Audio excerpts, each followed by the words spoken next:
Hello प्यारे बच्चों, कैसे हो। मैं शैलेंद्र विजय आपका अपना यूट्यूब चैनल ZSVTC में आपका स्वागत करते हैं। मित्र, एसएससी, जीडी और एमटीएस को लेकर के हम लोग एक एपिसोड्स को चला रहे हैं। उसके कुछ वीडियो आपको भेज दिया गया है और आज उसी कड़ी में अगला वीडियो हम आपके लिए तैयार कर रहे हैं। तो आइए देखते हैं कि आज का क्लास क्या है। ठीक है, तो आज मैथ्स एसएससी जीडी सेट 2, ठीक है। इसके पहले एसएससी जीडी सेट 1 और एसएससी एमटीएस सेट 1 का वीडियो आप तक जा चुका है। ठीक है, उसी कड़ी का अगला वीडियो एसएससी जीडी सेट 2। ठीक है, तो चलते हैं, आज की क्लास को प्रारंभ करते हैं। देखिए, आज का पहला क्वेश्चन कह रहा है कि यदि a बराबर b का 2/3 है, यानी 2/b/3 है, और b c का 4/5 है, यानी 4/5 है, तो कह रहा है कि a/b/c का मान निकालिए। तो अब देखिए, इसका मतलब क्या हुआ कि यहां से a/b का मान 2:3 हो गया, b/c का मान 4:5 हो गया। तो देखिए, इसको आपस में क्रॉस कर दीजिए, गुना कर दीजिए, 8, इसको गुना कर दीजिए 12 और इसको गुना कर दीजिए 15, यानी a/b/c क्या हो गया, 8:12:15, और ये आपका ऑप्शन नंबर 4 पे है। इस क्वेश्चन को आप ऑप्शन प्रोसेस से भी बना सकते थे। देखिए, ऑप्शंस यहां लिख करके समझा रहे हैं कि 12:8:10, सेकंड है 15:10:8, थर्ड है 10:15:12 एंड फोर्थ है 8:12:15। तो देखिए, तो यहां से a/b क्या है, 2:3।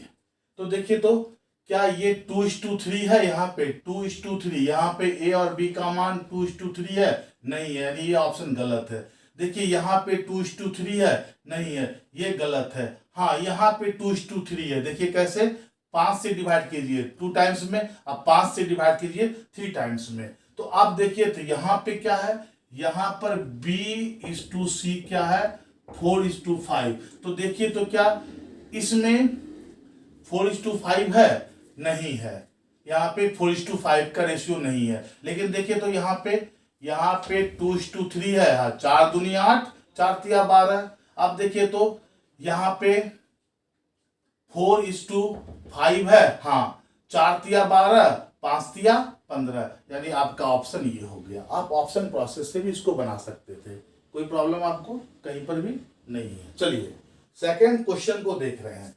सेकंड क्वेश्चन क्या कह रहा है कि 400 और 800 के बीच कितनी संख्याएं हैं, यानी कह रहा है 400 से 800 के बीच में कितनी संख्याएं हैं जो 4, 5 और 6 से डिविजिबल हो। जब ऐसी स्थिति आ जाए कि इसके बीच में मोर देन 2 संख्याओं से डिविजिबिलिटी दिखाना हो, तो आप क्या करेंगे कि आप इसका एलसीएम ले लेंगे। एलसीएम क्या हो गया, 60। क्लियर।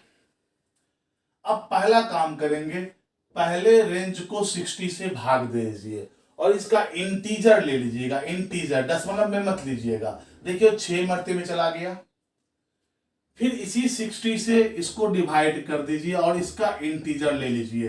देखिए, तो कितना मरते में गया, 1, चला गया, 60 बचा, 13 मरते में गया। ठीक है, पहले लिमिट में क्या हुआ, भागफल 6 आया और दूसरे लिमिट में भागफल 13 आया।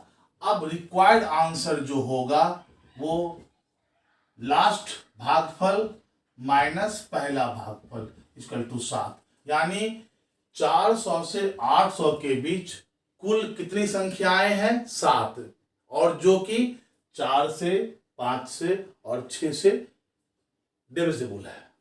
कोई प्रॉब्लम? ऐसे सवाल आएंगे तो बन जाना चाहिए एग्जाम्स में। चलिए, वेरी गुड। आइए क्वेश्चन नंबर 3। क्वेश्चन नंबर 3 क्या कह रहा, एक घन की भुजा में 100% की वृद्धि कर दी जाए तो उस घन के पृष्ठीय क्षेत्रफल में कितने प्रतिशत की वृद्धि होगी। देखो, जब भी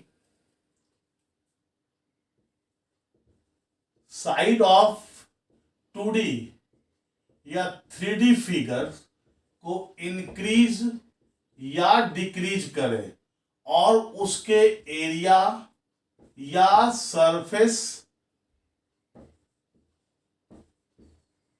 एरिया में इंक्रीज हो या डिक्रीज हो, तो आप क्या करेंगे, इंक्रीज या decrease equal to 2r plus minus r square by 100 का फॉर्मूला लगा दीजिएगा। ठीक है, तो यहां देखिए इंक्रीज कर रहा है, इसका मतलब क्या हो गया कि इंक्रीज परसेंट इक्वल टू 2, कितना परसेंट से इंक्रीज कर रहा है, 100% से, 2 इंटू 100 प्लस 100 का होल स्क्वायर बाय 100, यानी 300% से उसका सरफेस एरिया क्या हो जाएगा, इंक्रीज कर जाएगा। कोई प्रॉब्लम? क्या बताए, इफ एनी 2 डायमेंशनल या 3 डायमेंशनल फिगर के साइड्स को इंक्रीज करते हैं या डिक्रीज करते हैं और जिसके कारण से उसके एरिया या तो इंक्रीज करेगा या तो डिक्रीज करेगा या तो उसका सरफेस एरिया इंक्रीज करेगा या डिक्रीज करेगा, तो उसका इंक्रीज और डिक्रीज वैल्यू कैसे निकालेंगे, 2r plus minus r square by 100, where r equal to rate of increasing या रेट ऑफ डिक्रीजिंग। कोई प्रॉब्लम? नो। ठीक, वेरी गुड। क्वेश्चन नंबर 4 की चर्चा कर रहे हैं। कह रहा एक काम, देखो कोई ए है, एक व्यक्ति, कोई वर्क है, ये दिन है। कहता है कोई काम का 1/6 भाग कितना दिन में, 5 दिन में करता है। तो इससे क्या कीजिएगा, इससे भाग दीजिएगा और जो भागफल आएगा उसको यहां गुना कर दीजिएगा। तो 1 से भाग दिए 5 ही आया, अब 5 6 30, यानी टोटल दिन निकल गया 30। फिर बी कहता है कि बी उस काम का 2/5 भाग 8 दिन में करता है। फिर यहां क्या करेंगे, भाग देंगे और जो आएगा उसको क्या करेंगे, गुना। तो देखिए भाग दिए 4, 4 पंचे 20 हो गया। अब कहता है कि यदि ए और बी दोनों मिलकर उस काम को करें तो काम कितने दिनों में समाप्त होगा। जैसे कहेगा इसका एलसीएम निकाल लीजिए। क्या निकालिएगा, एलसीएम। एलसीएम क्या हो गया, 60। इस एलसीएम को ऊपर रख दीजिए। ठीक है, पहले वाले टोटल डेज से भाग दीजिए, जो भागफल आएगा उसको नीचे लिख दीजिए। फिर सेकंड वाले टोटल डेज से भाग दीजिए और जो भागफल आएगा नीचे लिख दीजिए, इसको जोड़ दीजिए क्योंकि यहाँ पे प्लस का साइन है, और इसको सॉल्व कर दीजिए। दोनों मिलकर इस काम को कितना दिन में करेगा, 12 दिन में। फिर क्या बताएं, अगर फ्रैक्शन में वर्क दिया हो तो न्यूमरेटर से डे को भाग दीजिए और उसका भागफल को डिनोमिनेटर से गुना कर दीजिए, टोटल नंबर ऑफ डेज निकल जाएगा। जब टोटल नंबर ऑफ डेज निकल जाएगा तो उसका एलसीएम लीजिए, उस एलसीएम को ऊपर रखिए और टोटल नंबर ऑफ डेज से एलसीएम को भाग दीजिए, जो भागफल आएगा उसको नीचे रखिए। जो यहां अप्लाई हो रहा है, यहां पे दोनों ज्वाइंटली कर रहा है इसलिए प्लस का साइन करिएगा। इसका मतलब दोनों में प्लस का साइन कर दिया, जो रिजल्ट आया वो आपका रिक्वायर्ड नंबर ऑफ डेज हो गया। क्लियर? कहीं पे कोई परेशानी? चलिए क्वेश्चन नंबर 5। क्वेश्चन नंबर 5 देखिए तो क्या कह रहा है, 1 से 30 तक की सम संख्याओं का योग क्या होगा।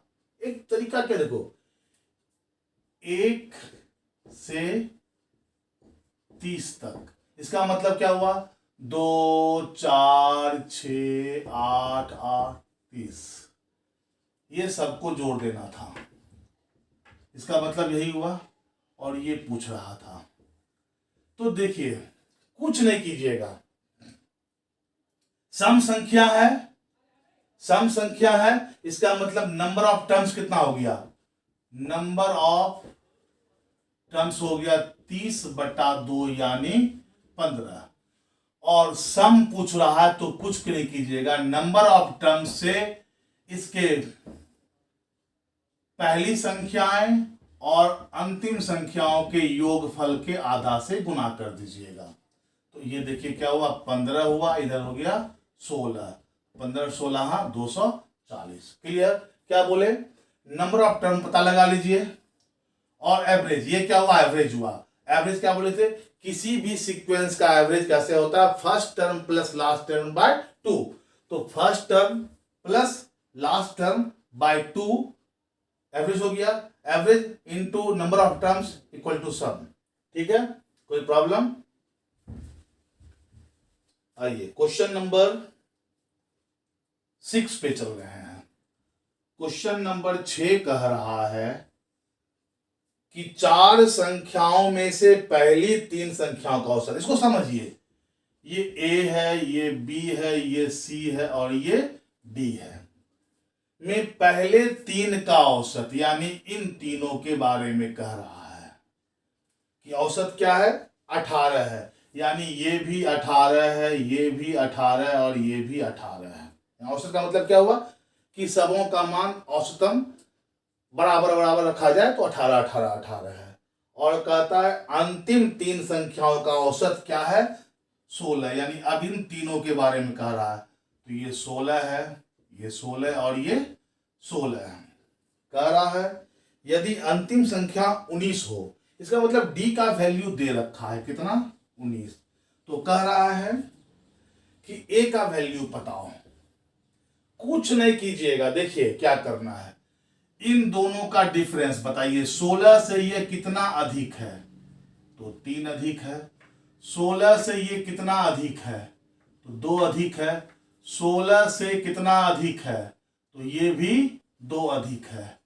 ठीक है, तो अब देखिए कितना अधिक है, 2 2 और 3, यानी 7 अधिक है। तो अब क्या कीजिएगा, A का औसत 18 था, उसमें जितना अधिक था उसको जोड़ दीजिए और ये निकल गया 25, यानी A का मान क्या हो गया, 25 हो गया।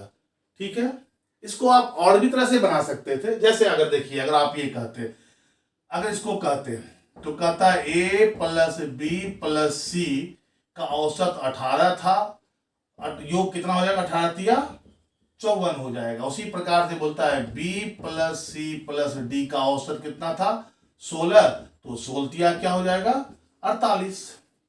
अब देखिए कहता है क्या, D का मान कितना है, D का मान 19 है। तो देखिए तो B plus C plus D equal to 48, तो B plus C equal to 48 minus 19, clear, equal to क्या हो गया, 29। अब देखिए तो यहां पर A plus B plus C का मान क्या है, 29 है, उसको रख दीजिए, और 54, तो इजकल टू क्या हो जाएगा, 54 माइनस 29 इजकल टू 25। क्लियर। तो इस तरह से नहीं करके आप इस तरह से कीजिएगा। ठीक है, 1-2 बार प्रैक्टिस कीजिएगा, आ जाएगा। देखिए क्वेश्चन नंबर 7 क्या कह रहा है, किसी गांव में स्त्रियों की संख्या पुरुषों की संख्या का 90% है, यानी जो फीमेल है वो मेल का 90%, अगर मेल 100 है तो ये 90 है।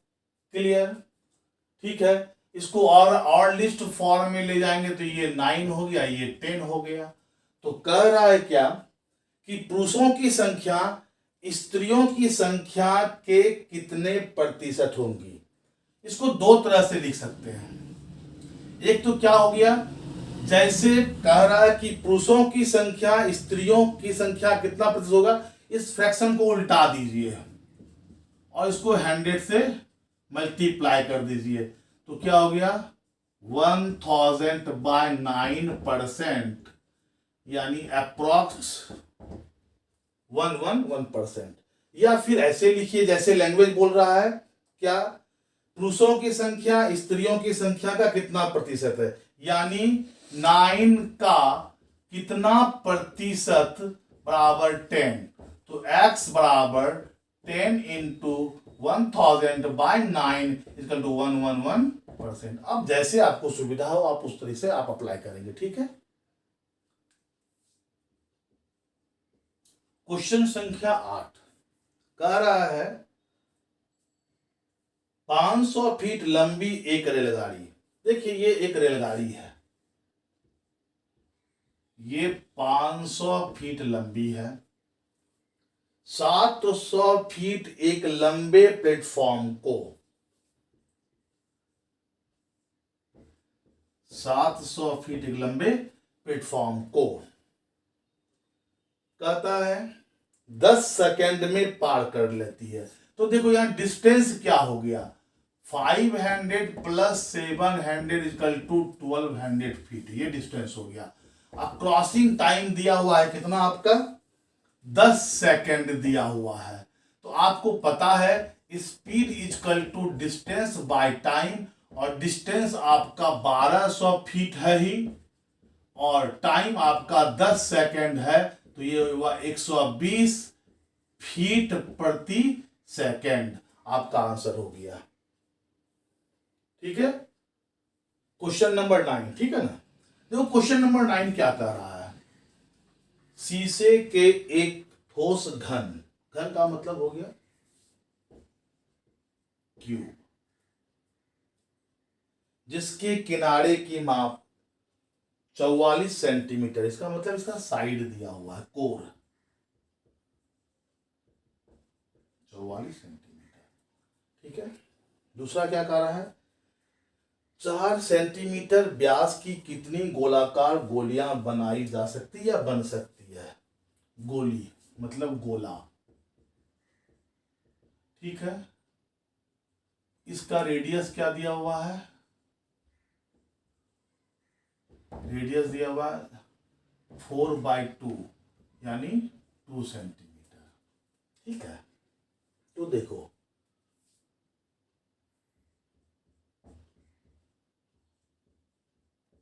गोलियों की संख्या बराबर क्या हो जाएगा, घन का आयतन बटा गोला का आयतन, ठीक है। अब देखो घन का आयतन क्या होता है, ए क्यूब यानी भुजा का क्यूब, तो क्या हो गया 443 का क्यूब, और नीचे क्या हो गया गोले का आयतन क्या हो गया 4/3 पाई मतलब 22/7 आर क्यूब, तो यानी क्या हो गया 2 का क्यूब, ठीक है। अब देखिए इसको सॉल्व कीजिएगा, इसको सॉल्व करते हैं, यहां पे सॉल्व करते हैं।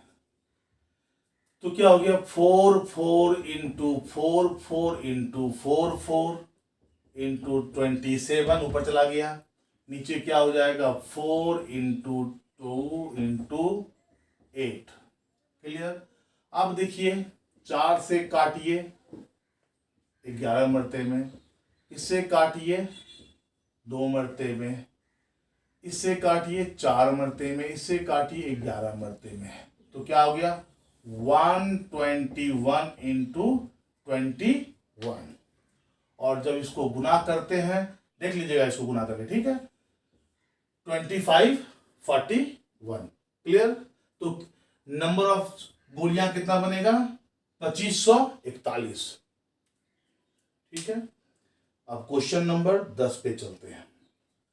देखिए ये कॉन्टिन्यूड फ्रैक्शन का सवाल है, ठीक है। एक सवाल इस पर हमेशा आते रहता है, इस पर और भी सवाल करवाएंगे, क्योंकि अभी आया हुआ क्वेश्चन पे काम कर रहे हैं, तो जो आया हुआ क्वेश्चन वही हम डाले हुए हैं अभी। फिर और भी कुछ अच्छे अच्छे क्वेश्चंस करवाएंगे आगे, आपका 30 सेट तक ये काम होगा। तो कह रहा है कि बताइए इसका वैल्यू क्या होगा। जब ऐसे फ्रैक्शंस आ जाए तो कुछ नहीं कीजिएगा, आप देखिए, आंख से देखिएगा, इस वाले फ्रैक्शन को इस तरह से लिख दीजिए। कितने प्लस की क्रिया है, एक और एक दो, यानी इसके आगे 2 बार प्लस की क्रिया होगी, ठीक है। ये 1 और 1 है, 1 से किसी चीज को मल्टीप्लाई करेंगे 1 ही रहेगा, इसलिए यहां पे कुछ करना नहीं है। 5 और 1 6, 6 5 11, क्लियर। अब क्या कीजिएगा, लास्ट वाले को ऊपर और सेकंड लास्ट को नीचे रख करके इसको कह दीजिएगा, यही आपका आंसर आया। क्या आया, 11/6। कोई प्रॉब्लम? ये 10 क्वेश्चन को आप घर पे फिर से बनाइए। कहीं पे कोई प्रॉब्लम होता है तो कमेंट्स में आप कीजिए। 30 सीक्वेंस जाएगा, 30 सेट जाएगा, अभी तो स्टार्ट किए हुए हैं। जैसे जैसे सेट्स आगे बढ़ता जाएगा, क्वेश्चंस में वैरायटीज और भी चेंज होता चला जाएगा। तो आप केवल मेरे साथ बने रहे, वीडियो को लास्ट तक देखें, और जहां पर कोई दिक्कत होगी तो आप हमको कमेंट्स करें, ठीक है। हम आपके कमेंट्स का जवाब देंगे, और आगे आने वाले वीडियो का इंतजार कीजिए। लगभग अप्रॉक्स प्रतिदिन 2 से 3 वीडियो अभी लगातार जाएगा आपके एग्जाम तक, ठीक है। ठीक है, ओके।